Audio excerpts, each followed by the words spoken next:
Art is there, any artistry is there to move people one way or the other, but to have a reaction. Yeah. If they hate it or love it, as an artist, you've created that reaction. This video is about Baldurs Gate 3 voice actor Neil Newbon, and I'm a huge fan of the game. It's just a masterpiece, and I've been seeing more content pop up with the voice actors on TikTok and YouTube.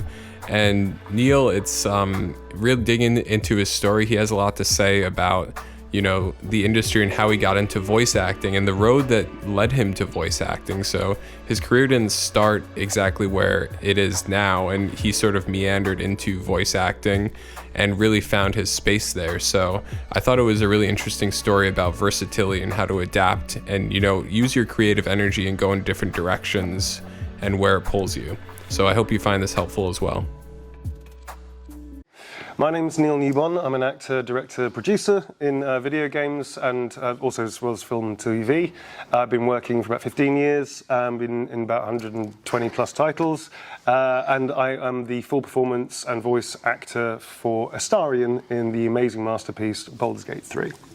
Each character is a different experience, like a relationship. Each relationship you have in life will be different. There'll be good stuff and difficult stuff, maybe challenging stuff. With Astarion, like most of my characters I've ever played, probably all of the characters I've ever played, I had an amazing experience. I didn't have a bad day in the volume in 4 years. I had challenging days physically where I burnt out. Emotionally and physically just burnt out because I was just working so much. But I've never had a bad day in the volume, I would say. And so he has a very, very special place in my heart and will always do, because Astarion has meant more to me in some ways than some of the other characters I may have played that have been minor characters in this and that and the other.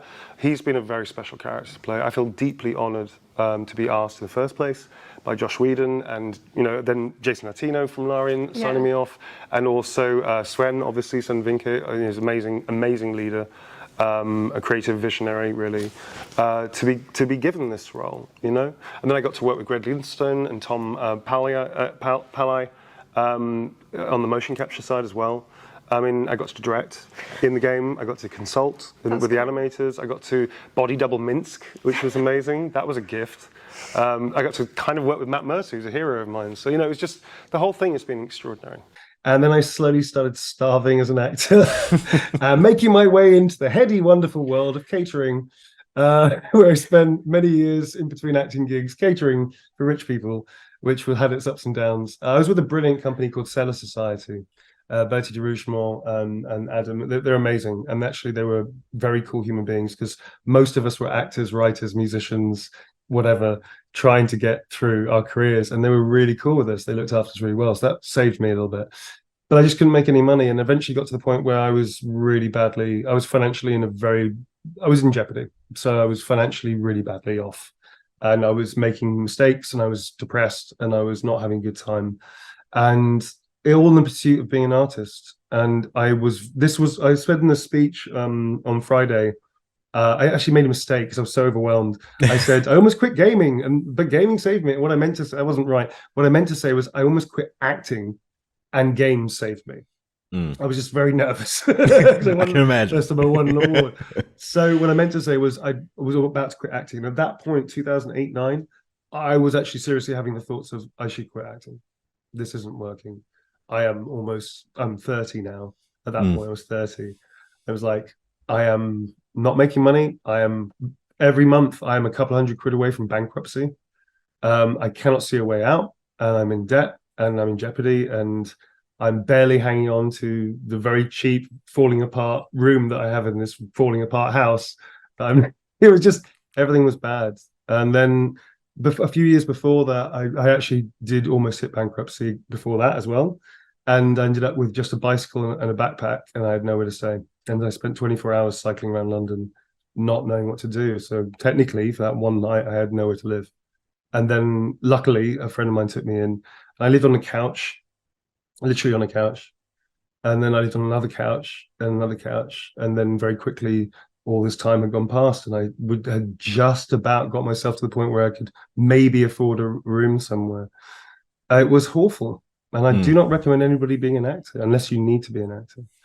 So I didn't. I got into voice work and motion capture work and performance capture work because I was very broke. I had no money. I was like most actors. I was financially struggling to survive as an actor, and it's still not always easy for everybody. You know, no matter even if somebody has a success, they may be not financially particularly well off. You know, it's not an easy ride to be an actor. You engage with that very early on, that you may never make any real money. You may struggle for most of your life financially. And that's not really the drive. I think people don't get into acting to be rich. You know, if you're lucky and you work a lot, you might get a good living out of it, absolutely. But 95% or something, maybe more, of actors are not millionaires or have huge houses and lots of money. They actually, most of them are jobbers and struggle, you know, from time to time. And if you get lucky, it's feast and famine. And sometimes it's very hard. So I was particularly broke. I was really in trouble financially. And I realized that I have a lot of skill sets. And I saw this article in PC Gamer about voice work. And then I saw this tiny little picture about motion capture. And I can do that. I think I can do that. So Audio Motion, Brian Mitchell from Audio Motion was very kind with Stacey Boisel. And they auditioned me for Ghost Recon Future Soldier with Ubisoft. I got it. And then I started my journey and they championed me for a long time. And I met people like the Imaginarium. I don't know what it was. It was something about stories even back then that I used to escape into. And I had a very, very active, I would say overactive imagination. And something about stories just always had me. And then I found theatre. I got exposed to theatre. My mum took me to theatre when I was a kid.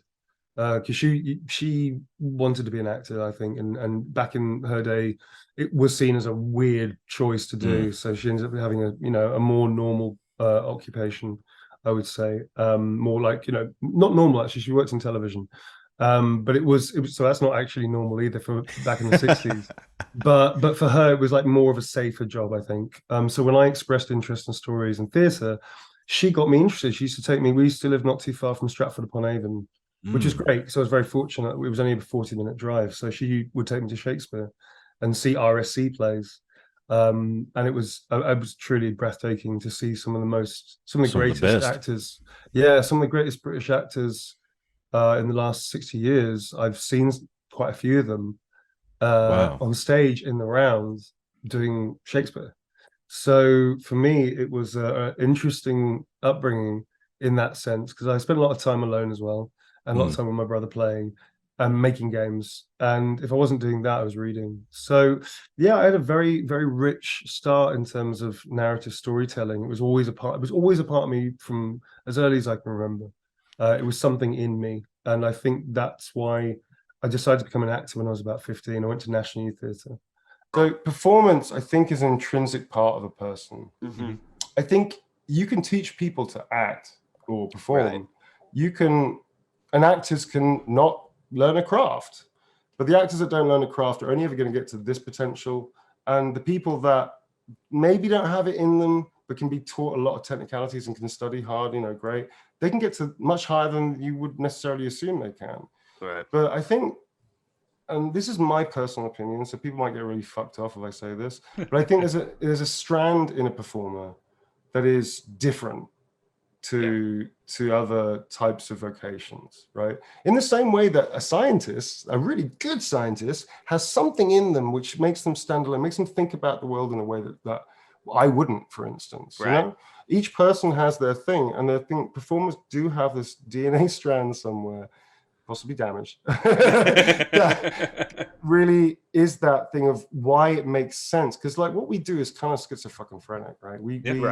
We fictionally live the truth of usually a fictional character in fictional circumstances, doing shit that we ought not to do usually, especially the villains in this. So to believe that, because actors aren't lying, by the way, when they do performance, that's a misnomer. We don't make good liars usually.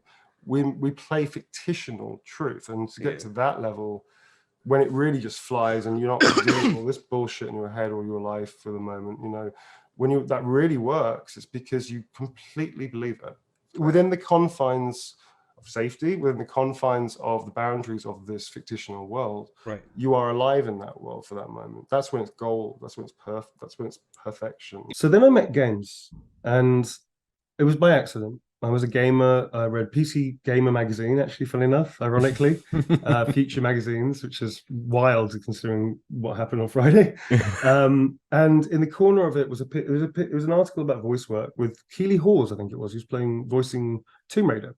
And in the corner of the article was a tiny little picture about motion capture because nobody knew what the fuck it was, right? So I saw that tiny little picture and went, that's theatre and film, I think. That looks like theatre and film. It's like somebody's filming theatre. So I think I can do that. So the voice acting aside, because I was a gamer anyway, I thought, well, I could be an actor in voice work. I should also pursue that. But right now I'm going to focus on this. So I contacted Audio Motion, Brian Mitchell and Stacey Boisel at the time.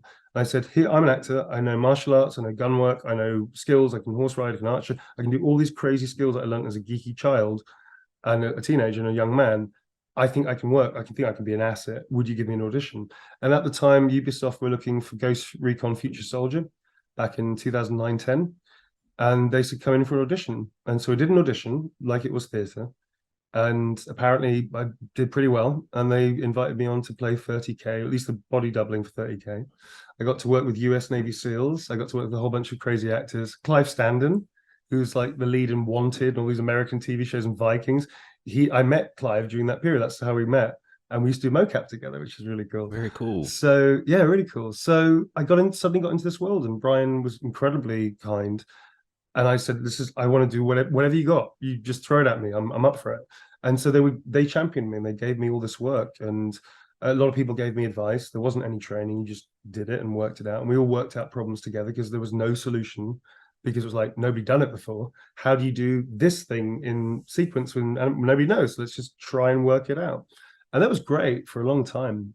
I think it's lovely when audience latch onto a character they like and it means something to them. So I think it's surprising for actors because you end up doing, if you're lucky and you work a lot, you'll do loads of a great body of work, and it's interesting that people go, oh, that's the thing that was interesting. I don't think it's weird. I think it's actually perfectly normal that people may go, oh, that thing you did years ago, I loved it. It's like, great, it stayed with you that long. That's amazing. It's like a legacy that you get to keep. It's not just that. It's more like, oh, great, that my performance of this character that was well written and blah, blah, blah, moved you. And it stayed with you, and maybe it informed something about life that helped you.